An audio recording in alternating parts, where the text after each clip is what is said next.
Hi, welcome to the Running Out of Space podcast, a show about collectors, their collections, and how they make room for it all in their lives. Today, I'm talking Magic the Gathering with Shawn Kirkham, Senior Vice President of Business Development at Skybound Entertainment, the multi-platform production company behind the Walking Dead and Invincible comics. I flirted with Magic the Gathering back in the 90s and have always been intrigued by its marriage of collecting, fantasy world building, and competition, but been too deep in the money pits of my other collections to really commit. But Shawn is all in, and speaking with him about Magic the Gathering has me wanting to dig through my storage unit for my old cards from the 90s to see how much they're worth now. Okay, so here we go with Shawn Kirkham. When did you actually start collecting Magic cards? Because when I met you, I was freelancing at Skybound, and I met you just kind of in the hallway, and there was one day where I saw you, and you just had a grip of unopened boxes of Magic cards, and right then and there, I knew you were my type of guy. Yeah, I mean, we played a ton at the office in late night after hours and whatnot, but I started playing in it's probably like 94. Like, I think like towards a little bit of the beta unlimited time is when I started getting into it. So more unlimited than beta. Yeah.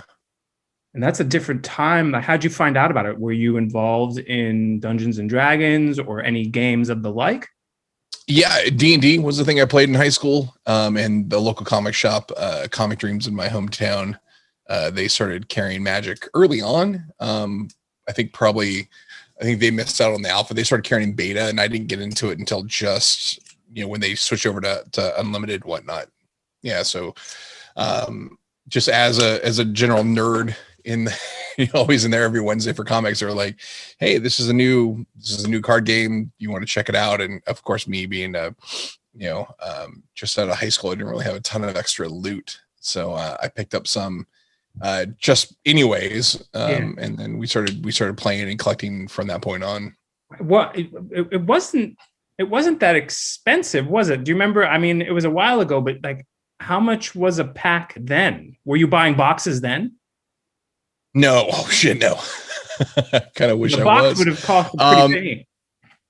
Yeah, I think even then, I mean, packs like a starter deck was probably, I mean, they were selling for $8 to $10, and packs were like $2.50, $3 a pop. I think they were like $2.99. So, but even then, it's like, I was making $5 an hour at my part-time job back then, so really didn't have a ton of extra loot to spend on stuff. But we scrounged whenever we could, if we could buy a couple packs here and there. Yeah, I think we did. I think one of the first boxes we ever bought was a box of Legends. And which edition was that? Because you mentioned Alpha and Beta. Was the first run actually called Alpha?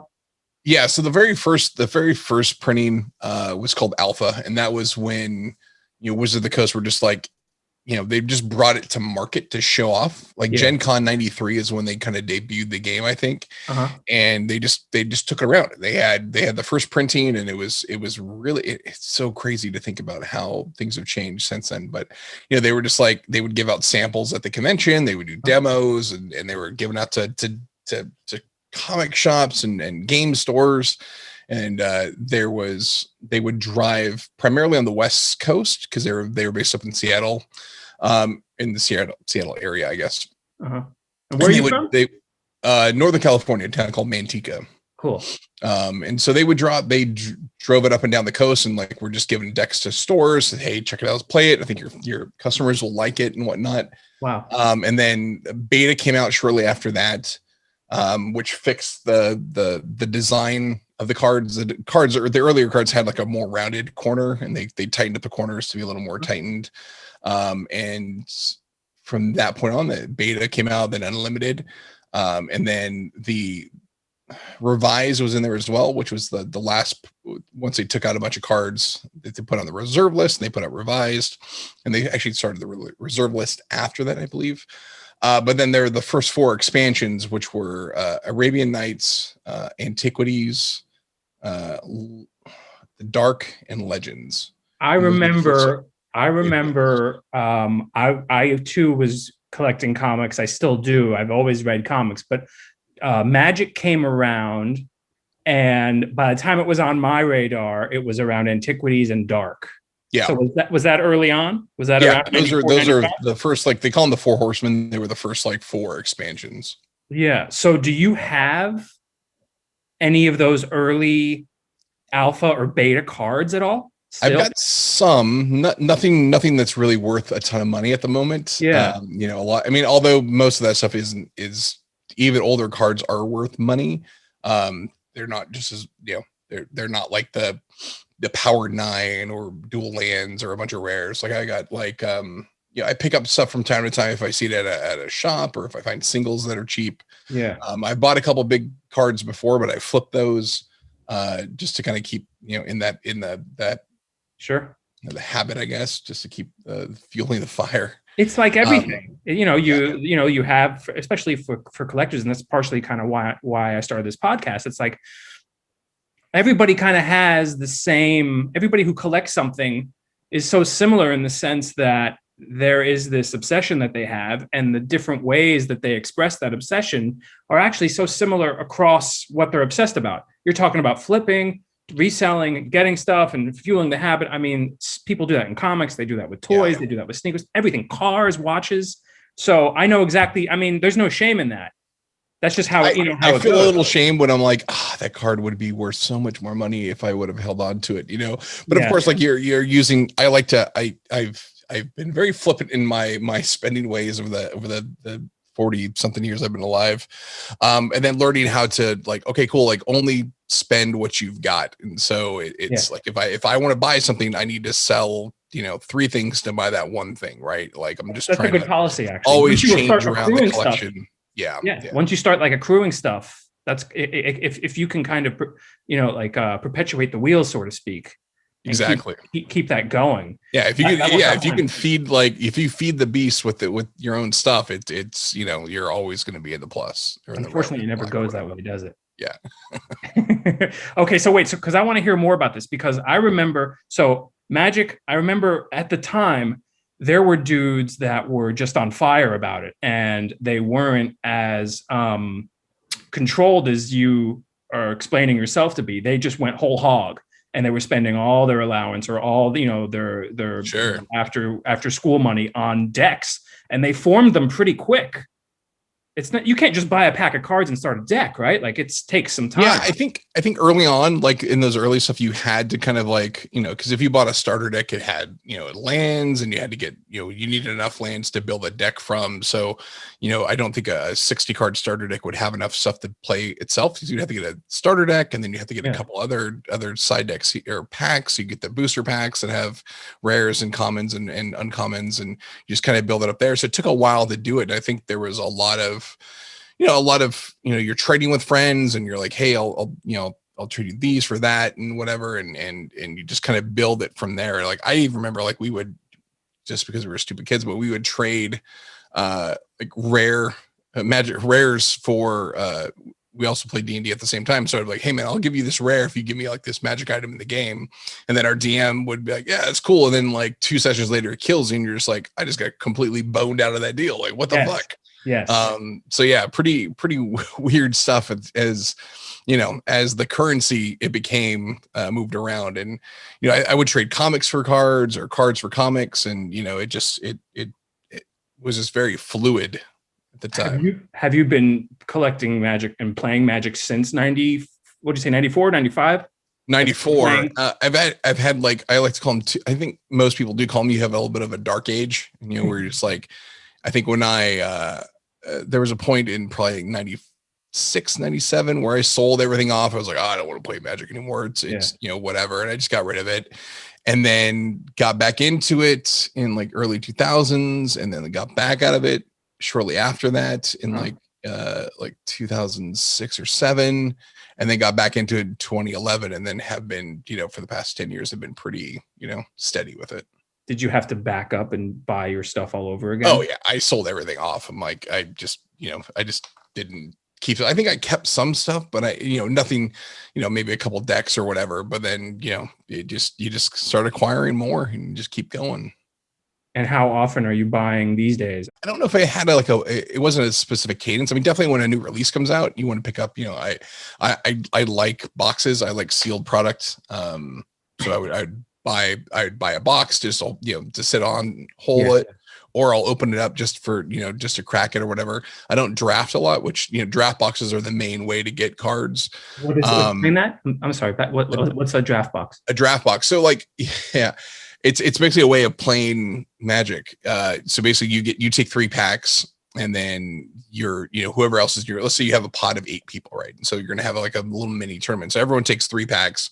You open your first pack, you pick a card, you pass it to the person to your left, and you rotate around, and then you rotate the other way and then back around the other way. And so you actually build a 40 card deck basically out of these cards from these packs. And so they're called draft boosters. And so you get a draft booster box. And so the box has 36 packs, and that's enough to fill a pod of 8 people to play. And so that's how a lot of people play, is like they'll just buy a box, they'll get them and 7 friends, and they just crack it open. They do a big draft, and you play with the cards from there. Because a lot of stuff has shifted, there's a format called EDH / Commander, which is now like the biggest format for Magic players. And EDH stands for Elder Dragon Highlander. It's a format of playing cards, which I love because it reminds me of how we played back in the day. Because normally, if you play a modern or a standard game of Magic, you can have up to 4 copies of each card. And so you make a deck that's very streamlined. You're like using 4 of each of these different cards. And so they all have synergy and plays well. Commander is a format which plays, it's singleton. So you can only have 1 copy of each card in there. So individually named cards, except for basic land. So if I want to have a Serra Angel, I can only have 1 Serra Angel. If I want to have 1 Tarmogoyf, I can only have 1 Tarmogoyf. If I want to have 1, Demonic Tutor, I can only have 1 Demonic Tutor. And so you can only have 1 of each of the card. And then it's a 100 card deck. So it's a much larger deck. And then you have a commander card, which is a legendary creature that's like your general for your deck. And you kind of build your deck around synergies within them. And it's a larger format. And there's a very competitive side, which is super fast games and super powerful stuff where you can win on turn 1 or 2. And to me, that's ridiculous. I want to have like a more of a storytelling type game. Yeah. And so you can play a pod of 4, and you can play a game for an hour to could be 2 hours. You big swings, you build your board state, you have these massive attacks and combos and stuff, and it's super fun. And when we used to play as kids, like we didn't have a ton of cards, so we may only have 1 copy of a card, and so we would just put all of our cards in 1 box and like shuffle it all together with enough land, and like, all right, this is my deck, and you would just play these massive games where I would literally just take a chunk of cards and I would shuffle it in, and then I would put it when I'm done, I'd put it at the back of the box and then push the next stuff forward, and that's how I remember. So, yeah. That's not like this is my entire collection, and this is my 1 deck. Yes. So that's how you did it. Now, do you long for those days, or do you like it now with how complex it is? I love the complexity. I mean, it's like chess, there's so much, there's so much nuance to it, and it's super, I don't know. I just love finding weird combos, and, like we have the group that we play at work. Some of the guys are just like, they find these really super creative decks, and you're just like, I don't understand what you're going to do, but you're going to do something cool. So I can't wait to see it. Yeah. I don't feel like I'm not a guy who's like, I have to fucking win every game. I just go mad for it. Like, I love to see interactions. I love to see like really cool and interesting things happen with the game. And, like I said, I like to build this story in my head. Like every deck I make is not just built around a commander and a theme, but it's like, I'm telling a story to myself, and how do I tell the story as I'm playing this game with another person? Is that your personality to begin with? Like, would you be doing that with something else if it wasn't Magic cards? No. Did that kind of like a vessel for you? Yeah, I think to a degree. I mean, I do have creative outlets that I do other things with, but this is one of those ones where, I think everyone has stories that they tell that they want to get out. And this is it's a fun way for me to kind of find different stories that are playing with this other medium, like these are all characters. Wizards of the Coast has made this amazingly large and vast cacophony of characters and worlds and stuff, and it's fun to kind of play in there. It's like, why would this character be playing with this character, and why were they teaming up on a thing, and how do you tell that story? So yeah, I look at building decks a little differently than most people. I think a lot of people are just like, how do I make this thing that's going to win and is going to crush people and do this stuff? And I just love the story. Do you it's world building. It seems like and you're involved in the building of that world. It's like any sort of like, when you're like, who would your X-Men team be? Like, if you like, all right, cool. Like my X-Men team is like Punk Rock Storm and Wolverine, and I want Bishop, but then I also want Iceman and then Archangel. And like, that's my squad. And you're like, oh, that's kind of cool. But there's 100+ different X-Men characters that you could choose from, but like, this is how I want to do this one. Or if I want all fire-based ones, and you're just like, you pick that team, whatever. So that's kind of how I see this. You can pick up on people's personalities through how they play this game too, huh? Absolutely. Yeah. Oh yes. So what type of players don't you like? Man, it's oh, that's such a loaded question, actually. There are weird, I don't know. It's hard. I think that the game itself draws, I mean, a very specific type of personality. There's nerdy folks who love the complexity and stuff, and who may not have some of the most, social aspects. And so there are people that, they're just like, oh my God, this guy is just like, he's all focused in on the deck and making it work, and it's got to be perfect and whatever. And that is kind of a thing that I don't sync with. I get it. I understand it. I like that is their style, but I'm just like, okay, cool. Like I'm not trying to be that very, spike type player, very spiky. There's like a couple different spikes and Johnnies. Spike is more of like an aggro type player. They're playing for the win. I think Johnny is the archetype of they're trying to do these massive combos and stuff, and then Timmy is kind of like, hey, I just want to put big creatures out and do stuff. I kind of fall into the Timmy a little bit, because I'm just like, I just love to see big creatures and big cool stuff, and that's my play style. Is there a overabundance of one of those certain styles that is kind of maybe the alphas or the Spikes alphas, I suppose? I think a little bit. Yeah. Are they the ones who win the competitions, or? I mean, there are definitely dudes who are grinders, and they're just like, I'm just going to play at the whether it's your local game store, or they're going to go play tournaments. When we had those years ago, it seems. Yeah. Then there are people who are just like, hey, and look, there's prizes, and there's actually incentive to do that. I don't feel incentivized to go out and be an aggressive player like that. Yeah.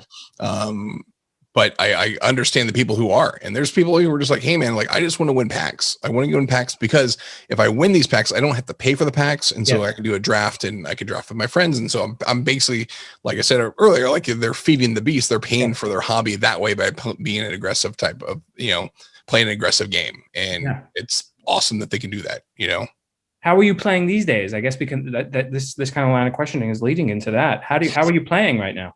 Yeah, it's pretty amazing how quickly, how everything timed out well. So Magic, there's the two ways that I play currently. There's Magic Arena, which is their app, their video game that they put out for the Magic experience, which is it's pretty awesome. It's a fun thing to throw. It's on Mac and PC, and then it's also now on mobile. So I'll play that a couple times a week, and you can do different experiences. You can do drafts, you can build your own decks and play. You can do sealed tournaments. They do special events, which is really, really super convenient, because if you don't have people, I pop on there. I also have my friends, like my brother's on there, a couple buddies from Canada and other parts of the US are all on there too. So if I find them on, we can play games together.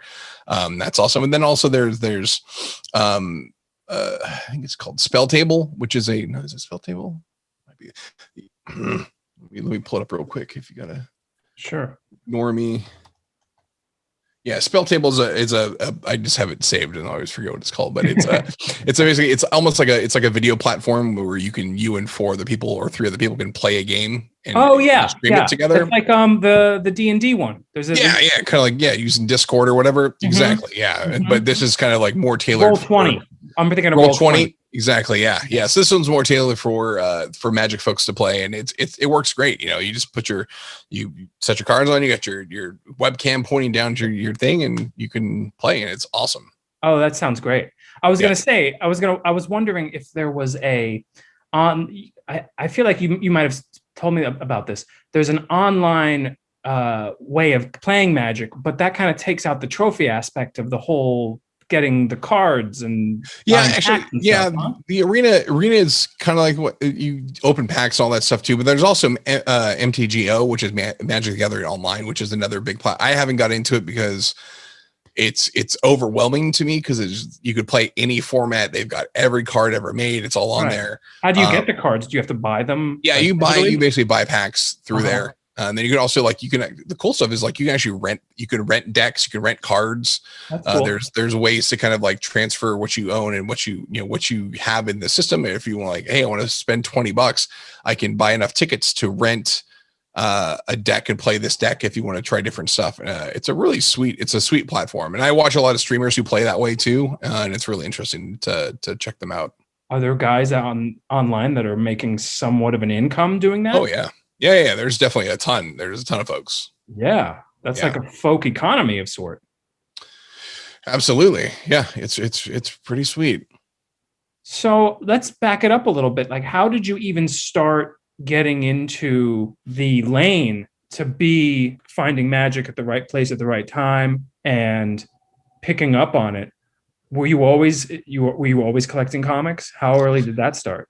Yeah, I think I started, I want to say it was like 91 or so. 90, 91 is when I started collecting comics and baseball cards. Like that whole time was just kind of right for the world. I remember picking up my first X-Men comics at a Thrifty's, drugstore off of a spinner rack in Santa Barbara. Yeah. And then just hooked from there. And then, started going to the comic shop, and then that became a weekly thing. You're just like, all right, cool. I got to go on I think it was Fridays was new comic book day back then. So you go into the comic shop, you get your comics, you go home, read them.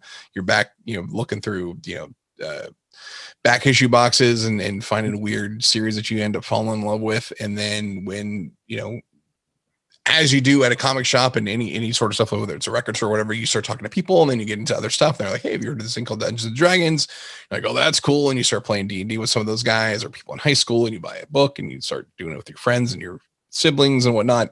And then, Magic just came through that way. And, it was like, oh, this is a really cool way to kind of play D&D, but with, cards. And, I always played like card games with my folks growing up, whether it's like poker or canasta or, any of those fun games. And you're just like, oh, cool. I get this whole thing. And then it was really easy to jump in and get hooked. And then, you're like, once these new expansions come out, like, oh, cool. Like, look at this, like Arabian Nights was like, oh, look at this. Like it's this different fantasy world and these different characters. And these are really cool. There's djinns and there's like, crazy demons and stuff. And like, oh, this is awesome. And then like the next expansion comes out, it's a whole different vibe. You're like, oh my gosh, antiquities. Like, what is this? These are all like robots and like, and monsters, and they get into that one. And then it's like, it just kind of keeps hooking you, and they keep adding new flavor. And then, so you just keep feed the beast. You just keep going.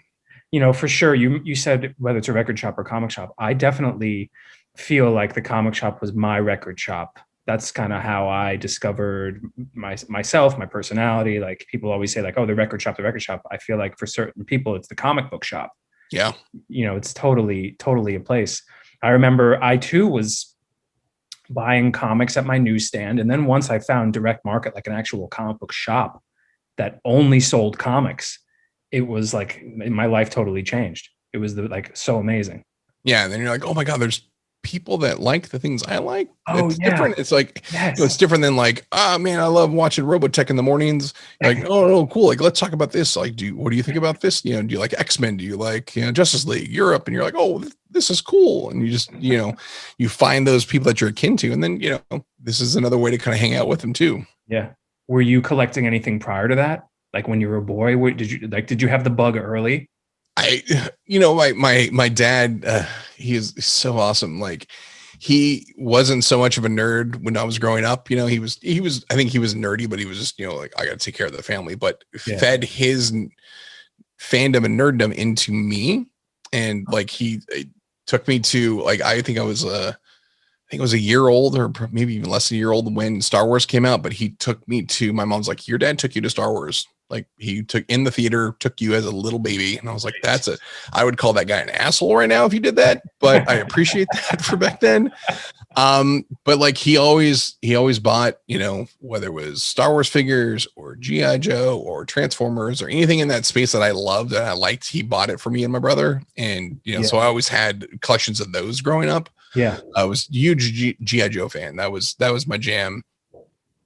And so that I had that collecting bug as a young kid. And so just, it easily flowed into comics and cards and whatnot. Yeah. You don't realize it at the time, but like, that's a collection. Yeah. Like all your G.I. Joes, you had a collection. And I was the same way with toys. And I'm still buying toys. I could see behind you, you're still buying the, good toys. Like, it's a bad time for toy collectors right now because there's so many companies, there's so many great things coming out, and they're so expensive. Yeah, stuff is really tough too, especially trying to get vintage stuff at this point. It's the weird thing about being home during the pandemic, and we've just as working at a company that sells collectibles and whatnot, with comics, but we see that across the board, like, people are, just because they've been at home, they haven't been spending money on travel and going out to eat and all that stuff. So they're like, I got a bunch of extra income, and also, of course, stimulus checks that help out too. And they're just like, cool, I'm going to buy a bunch of cool shit. And they just, you do. And it's like, prices on everything went up, whether it's, action figures or cards or comics or, sports cards, which that whole market is another beast into itself that I struggle with all the time. You collect sports cards too? A little bit. Yeah. Yeah. Still. Yeah. Yeah. I don't do it. I don't do a ton. I was big into it when I was younger, got away from it for a long time after the junk wax era. And I was like, I can't get cards. I mean, it was too much. And that market got completely destroyed in the early and mid 90s. But then, now everything is, whether it's refractors or numbered cards and signed cards and relic cards, like there's such a crazy market for it. And so I got back into it a couple years ago. I love basketball cards. A big fan of that space. But then, I pick up stuff, here and there. If it's a player that I like on any team, whether it's, no matter what sport it is, I'll grab some stuff. So let's bring it back to Magic. Did you buy anything during shutdown? I had a couple deals that I almost pulled the trigger on, which were pretty big deals. And it's funny too, because, the pandemic, it as I said, collectible prices jumped up. So, there was I still talk to him. Because I keep going back, like, do I want to get it or not? But there's there was talking about Legends, an early set. A box of Legends 5 years ago was a sealed. So the full sealed box, 36 packs, was around $6,000. Now, I think the most recent, sale auction was like $32,000 to $35,000. Wow. So in 5 years, it went 5x. That's major. I didn't know. Major stuff is crazy. So I'd been talking to a gentleman, a friend of mine who owns a shop out in Michigan, about one of his customers has one for sale. And I was like, oh man, that'd be really cool. Like, can I sell some stuff that I have to buy into this? And so I've been trying to is there anything I'm willing to give up at this point? Because I as most collectors do, you get attached to the stuff you have and you don't want to get rid of it. So it's almost like your identity, like when what you collect becomes who you are in a sense, and you become tied to it. Exactly. And so I'm like, I can't get rid of this. This is I've known this, or this is my thing. And it's like, I'd love to have that box. But I'm just like, I don't know if I can move anything around to get it. So there's other stuff I'm trying to pick up. Like I've this year, I haven't really picked up a bunch of stuff. I've been doing a lot of stuff in my house and all that stuff too. So just like the money's been going to basically another collectible that's a little more valuable than this stuff. So the free money has been flowing to the nerd stuff though. Though I have picked up a couple, what did I get over here? I'm trying to look at the wall over here. weirdly enough, I do pick up boxes. And so I buy, I continue to pick up, sealed boxes of the product just because I like to have it. Just I'm like, oh, cool. Do you New open set them? came out. I want to get a couple of those, or I want to get a couple of these. And they're, a current box of Magic the Gathering, a draft box is going to be, it's going to run you, $90 to $100, depending on where you get it. So, that's a little more palatable. I can, I can talk myself into one or two of those a month or two, every other month or so. Do you open those and play them, or do you just keep them dead stock? Right now, I keep them all sealed just because we haven't been together and stuff. And I also, for me, if I'm going to build a deck, most of the time I like to buy singles to build the deck from. So I'll go online and there's a ton of different avenues to purchase from, whether it's TCG Play or Card Kingdom or, Channel Fireball, all these other outlets. So you can just buy any single card you want to get. eBay is another great one too. So I'll try to find stuff like, all right, cool, like I'm going to build this deck. I need to find these cards. And if I don't have them here in a box, then I'll buy them online. And have you ever bought bootlegs? Do they make bootlegs? They do. Yeah. There's proxies, which there's different levels of stuff, right? So there's there's counterfeits and then there's proxies. And they're both the same and they're both different, right? So like, are they game legal? Are they you can? No. I think different. If you're playing like a house game with your friends and like, hey man, do you mind if I use this proxy for a card that A, I don't have, or B, a card I do have but is too valuable to put in the deck and I want to ruin it? Yes, that's totally doable. Yeah. But there's there are actually like counterfeits that get into the market and people actually sell them and are ripping people off, and that stuff I don't believe in it at all. Have you ever been burned by one early on, or maybe recently? Luckily, no. I mean, knock on wood. I hope I haven't, but you never know. Yeah. I think I do a pretty good job of looking for. There are certain telltale signs, especially for expensive vintage product, that you can look for. Different tests you can do with the card and stuff you're looking for, and how the card was printed, because that's a very unique thing to these cards that you can't directly replicate with current printing practices. Yeah. So, and especially counterfeiters, there are certain things like there are known little ticks that you can find on a card, like cool, like that they're hidden. I don't want to say like almost like watermarks, but they're like little bits and pieces of like this original card. If it's a Black Lotus, there's a certain mark on a Black Lotus that it's on every Black Lotus, so you can find it and see like, oh cool, that's it, and so it's there. And most of the time that those aren't covered by the counterfeiters. That's like a printing flaw. Yeah. They just kind of kept it through all the 3 print runs. Is the Black Lotus that one that went for like a really big amount? Like that's the big dog. So the Alpha Black Lotus is like that's like the Ashley Comics #1. That is like the holy grail of all Magic the Gathering. What expansion does that come from? So it came from the limited edition, so the Alpha, Beta, and Unlimited. And so they made the Power 9, or the 9 most kind of powerful broken cards in the game. It's the Black Lotus, it's the 5 Moxen, Time Walk, Ancestral Recall, and then oh my god, I'm gonna punch myself in the face. Time Warp. Yeah. Do you have any of them? I do. I actually have a whole set of them. Ancestral Recall. Oh my god, I want to make sure I say it right. Yeah, Time Twister, Time Walk, Ancestral Recall. Those are the ones. So yeah, go ahead. You said you had a whole set of them? Yeah, I have a set. I have Most All In Unlimited, which is the 3rd edition, the white border, which is like the least expensive version of all of them. And then I've got one like really just janky, busted looking Beta Mox Ruby. Do you play them? No. Why there are ballers out there who play. There's a format called Alpha 40, which is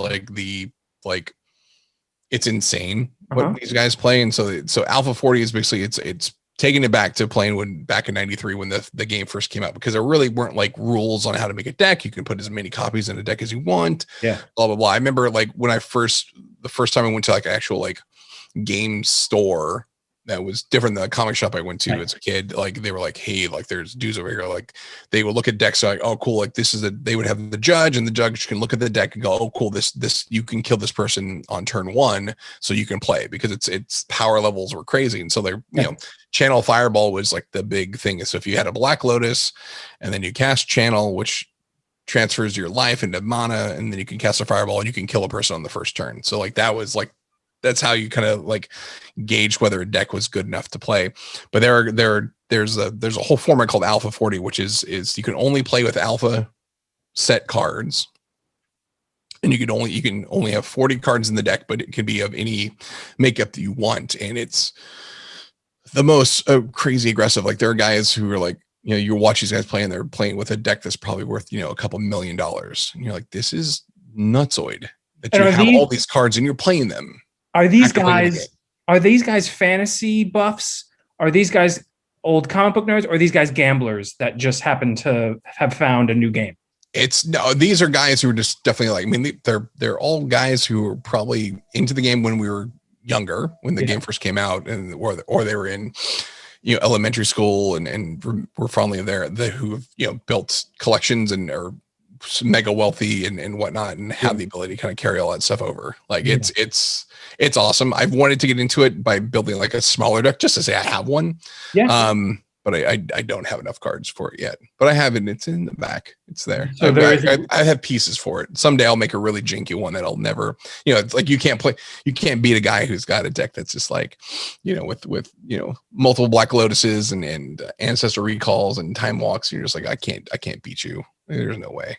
Are there new ones that are out now, like in the new expansions, that have the same amount of power as, say, a Black Lotus, or is that just the overfiend of the whole game? Yeah, it's weird because like they all have different levels of how powerful they are in different formats. So like Commander, like a Black Lotus in Commander can be pretty powerful, but it's not as like game breaking as certain other cards, and it also requires other cards to play with it. So, but there have power creep is a thing that happens in the game. Of course, a game that's been around for 27 years at this point, 28 years. So like stuff, it's always going to ramp up. And so there are cards that are a lot more powerful than others.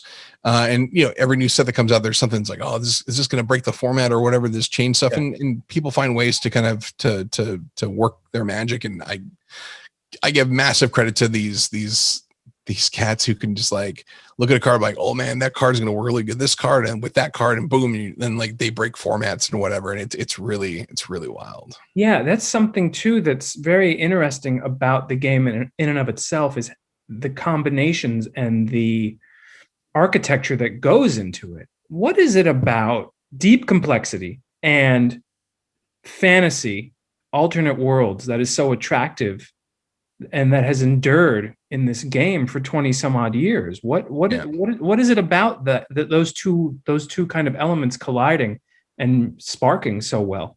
Yeah, it's if you had like it's like Lord of the Rings chess, right? Yeah. So it's like, if I want to make a deck that's just elves, I can do that, right? And there's different ways to do it. There's different combos and different stuff that I can put together. And if a person wants to do, I just want to do a deck that is all artifacts, or something that's, hey, this is going to be goblins and it's going to be aggressive, or I want to do something that's a little more like the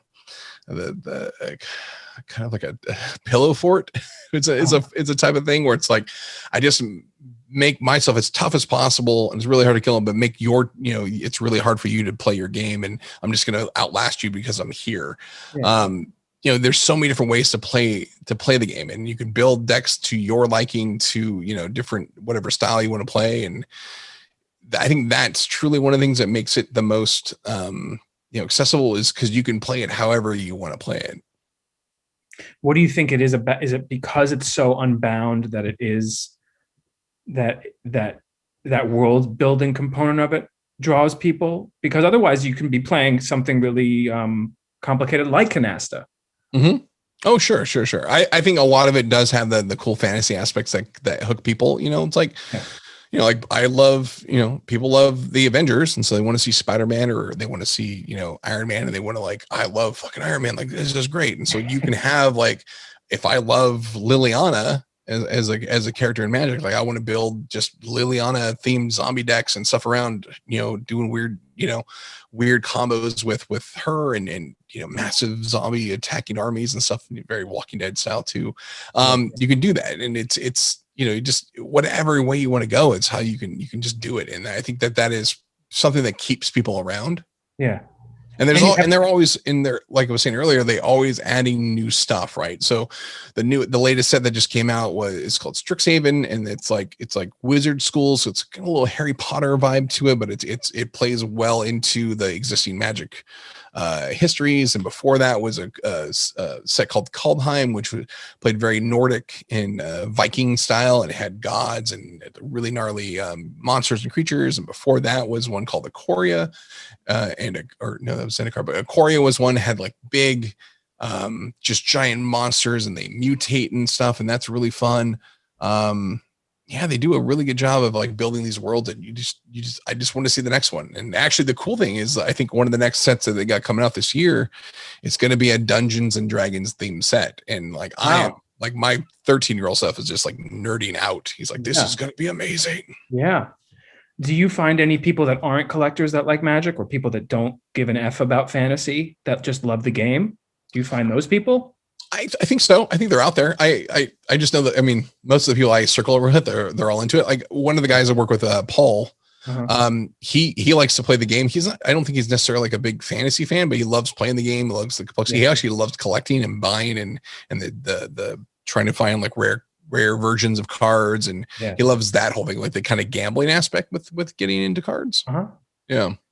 Are you in terms of your habit or your style of being involved in Magic, are you a completist as much as you can be, like for these last maybe 10 years, or that you have kind of gotten back into it? Do you want to make sure that you have every card from every expansion pack that comes out? No, not at all. I want to build the decks I want to build. So, with Commander being the main focus, like I want to, if I find a card that I like this, a certain character, like I want to build a cool deck around them, and I'll just, that's how I build, like, that's how I focus. Like I'm going to make that deck, and that's going to be my deck, right? I'm going to go. How does that spark you? Huh? How does, like, what's the moment where you're opening up the pack and the epiphany of what type of deck you're going to build out of that? Take me through that. That seems like it'd be pretty fun. It actually is. It's not really like an opening a pack at that point. So like it just because of the nature of the internet and all that stuff too. So now spoilers get out before the set comes out. They have a traditional spoiler season, but then stuff does get leaked beforehand. So you'll see a new set like the 3 to 4 weeks before a set comes out, you'll see cards that are coming out. And so you're like, oh my God, like that creature looks dope. Like he would be a great commander. Like I'd love to do something around him, or that's really unique, or that'll fit into another deck I have. And so that's kind of how the cycle is. And so then you get the cards, and you're like, whether you're going to get it from hope to get it from a pack, or if you're going to buy it specifically from a vendor, and then you just build from there. So there's always, it's a nonstop. The spoiler season never ends, because it literally is a situation where it's like you get a set that comes out, and then like 2 weeks later they start teasing the next set that doesn't come out for another couple months. So just like it's a nonstop cycle of stuff. So, but I'm always looking for interesting stuff. Like I love elves, I love angels, I love that type of, and zombies, like the very traditional early Magic archetypes. Those are some of the earlier creatures, and that type of stuff I've always been attracted to, and I love to build decks around that stuff. Are there new schools of players that you can identify who aren't like you, that maybe are a different generation, that are more into one thing over the other? I mean, you mentioned there's like a Harry Potter deck, or are the new gens, the new jacks, into like wizards now, or because of Game of Thrones, or has that kind of trickled in? Yeah. That's actually pretty good. I think people do probably cycle through, and I think one of the interesting things about like the different sets is you can attract new players who may have not thought of, like, oh cool, like I don't like this type of fantasy, but like, oh cool, like if you look at Strixhaven, like this is a very Harry Potter style, and so it might catch the eye of someone who like never really connected with a Magic set before, but like, oh, this is a cool thing. And they actually this past year they released, it was a pretty controversial release, but they have a thing called Secret Lair, which is a direct to consumer card variant where they make special editions of cards and get different card art, and Wizards sells it direct to consumers. But they did a Walking Dead set, Oh, cool. Which Wow. actually like pissed off a pretty large chunk of the community. I was not one of those. I love it. Sure. I understand some of the outrage is it's you're merging worlds that are from outside of this fantasy world into the regular one, but then also like the cards were unique cards, which is not the idea for secret layers. Secret layers are supposed to be just variants of cards that are already in existence. And so that made it hard and it very complex into how to like reprint the cards later on without having to use this art. And also it's weird to have like, you've got Rick Grimes as your, as a card that you're playing in a deck with dragons and stuff. It kind of breaks the fourth wall a little bit. Sure. But it also leads to a larger thing where I think Wizards is doing this like Worlds Beyond thing in the next year or so, where they're going to start doing stuff with more outside brands, and they're going to do stuff with like Warhammer 40K. They did something with like Godzilla this past year. They're going to start branching out to other IPs and doing fun stuff, you know. And they've done that before, where they've had like not tournament legal cards. They did like My Little Pony set. They did a Transformers card with Grimlock, which is really cool. It was dual sided, so we had one as the Tyrannosaurus Rex and one as the robot, and so it was pretty sweet. Cool. And I think they're going to continue to do that. I think they realize like there's people who don't care necessarily, or there are people who are interested in not just fantasy stuff. They want to play a game that has other stuff. And Wizards has, you know, to their credit, tried to do a lot of different card games with other IPs, and not in a not Magic format. They had I think for about 2 years, they published a Transformers card game that looked awesome. It was great. I love the cards and whatever, but the game just never really took off. And so this might be a way to like, how do we use the Magic the Gathering, you know, system itself, and then put other IPs in there that, you know, people will be open with. I could see myself as being anti that, being resistant of the kind of Ready Player Oneification of that's a really good analogy for it. Yeah. Of the game, but I also see it being postmodern. I mean, if we're going to play fantasy, let's open the borders. Let's not be so strict about it. So I kind of see both sides of it. Are you into? Do you collect those cards? Huh? Do you collect any of those outside, like the? Yeah, I've got some. I have, you know, the Walking Dead set, of course, just because I've got two. I've got a sealed one and then one that I opened up so I can build decks around. And I think I've got I don't have the My Little Pony cards because those sold out pretty quickly, and I did get them, and now they're crazy expensive. But I do have like the Grimlock card, and I've got other stuff. And they actually, Magic has had a history of doing like non-traditional Magic cards. They have a series called the Unsets, and so it's unglued, unhinged, unsanctioned. I think. I'm not sure. I think that's a box set, but they have these sets that are not tournament legal, but they kind of make the game a little more fun and goofy. Yeah, which is really cool. I think it's a fascinating thing. I don't like to play that way. I'm very traditionalist with how Magic plays, but it's really neat stuff, and there's some really fun cards in there.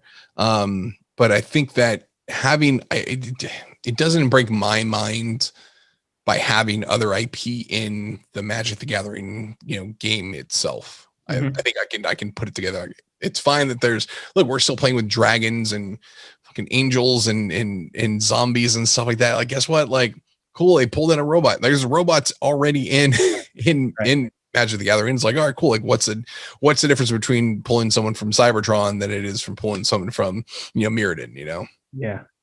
Are you looking after any one individual card right now? Like, are you kind of hunting for something specific on eBay or any of the other aftermarkets? Not at the moment. I mean, I do have, you know, there's a couple stuff I'd love to get. Just because I love, you know, angels and elves from the original sets. I've got an alpha Sarah Angel, which is like one of the most iconic angel cards. I've got a beta Shivan Dragon, which is one of the earlier dragon cards, and so I want to get a set of like black border original printing of like these iconic you know 5 different iconic cards from the different colors and stuff. So I've got I need to get an elf, I need to get a zombie, and I need to get one other a blue card, which would probably end up being like a Vesuvian Doppelganger, which is a pretty expensive card. And are those like, these are like, I assume they're like the OG cards, like from the first sets. Yeah.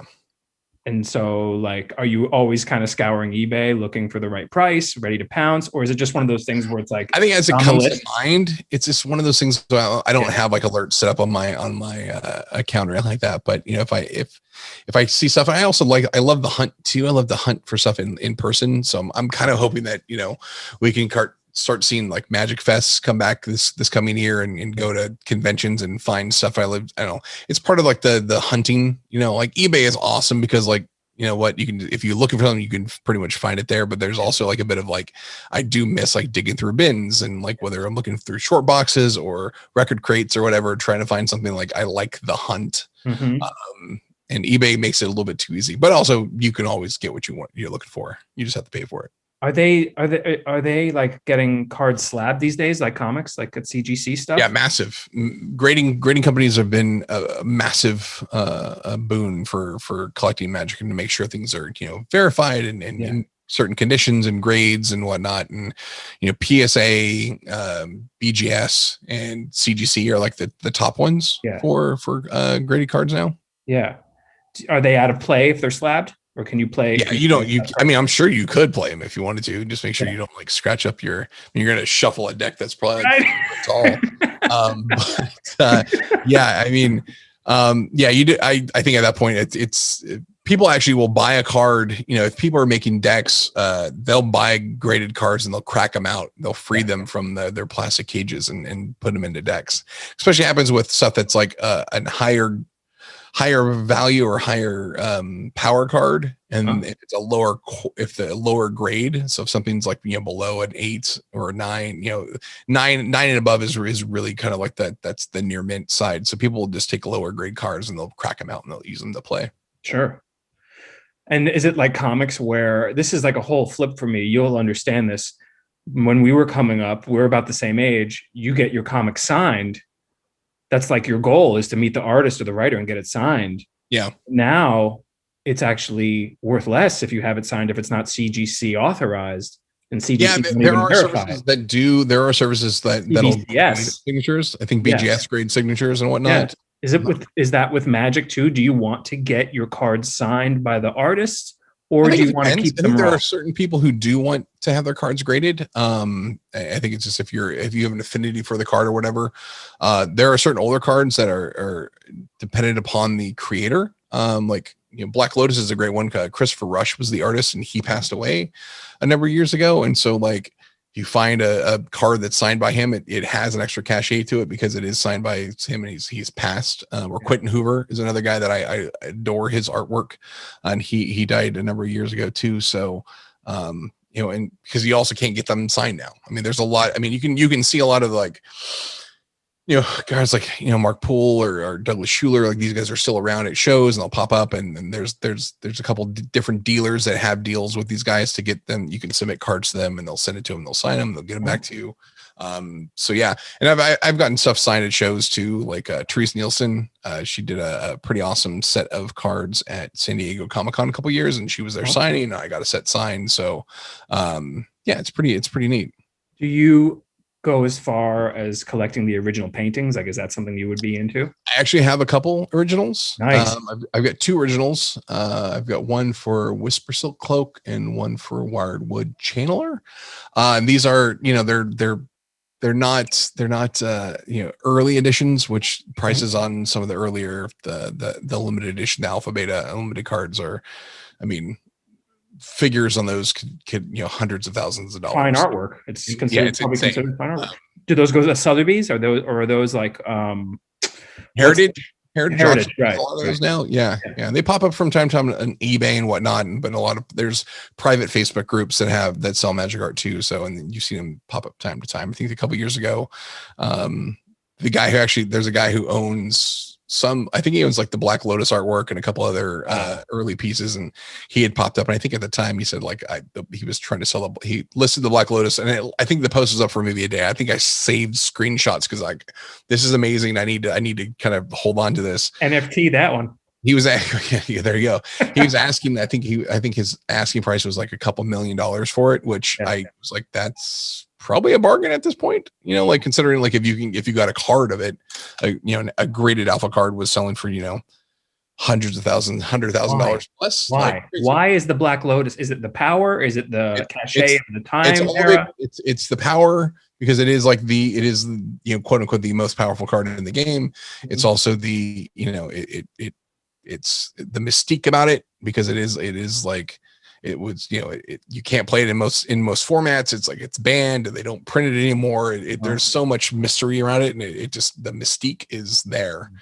And there's not a lot. I mean, the early alpha edition cards, like each, I think the way they printed and the numbers that they released, that there was about 1,000 or so of each rare produced.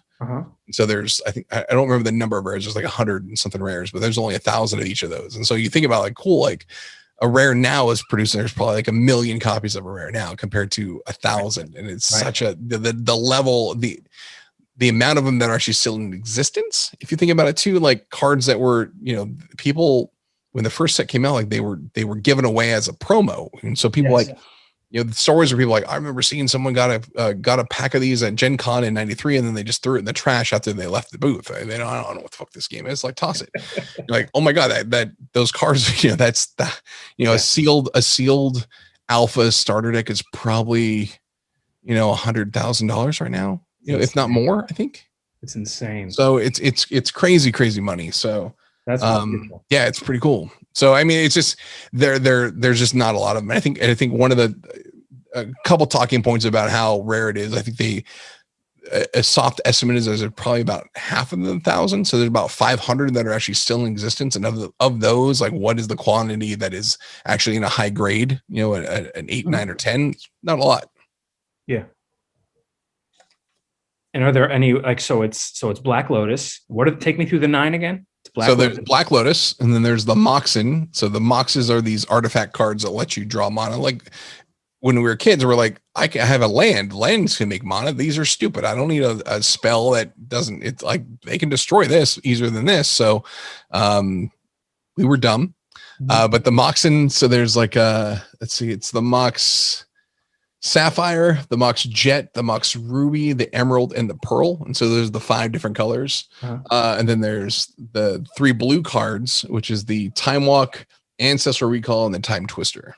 So is there anything that you would tell somebody who's just getting into Magic, the do's and the don'ts? I think the do is just to find a lane that you like, find an avenue of like, I enjoy playing this type of game, or I like to collect cards in a certain way, or is there something you like, and just and focus on that. Like, let that be the driving force for you. Like, there's so many people in the game and different ways to play it, and different styles and different ways to collect and whatever. Just find something you like and play that way. Yeah.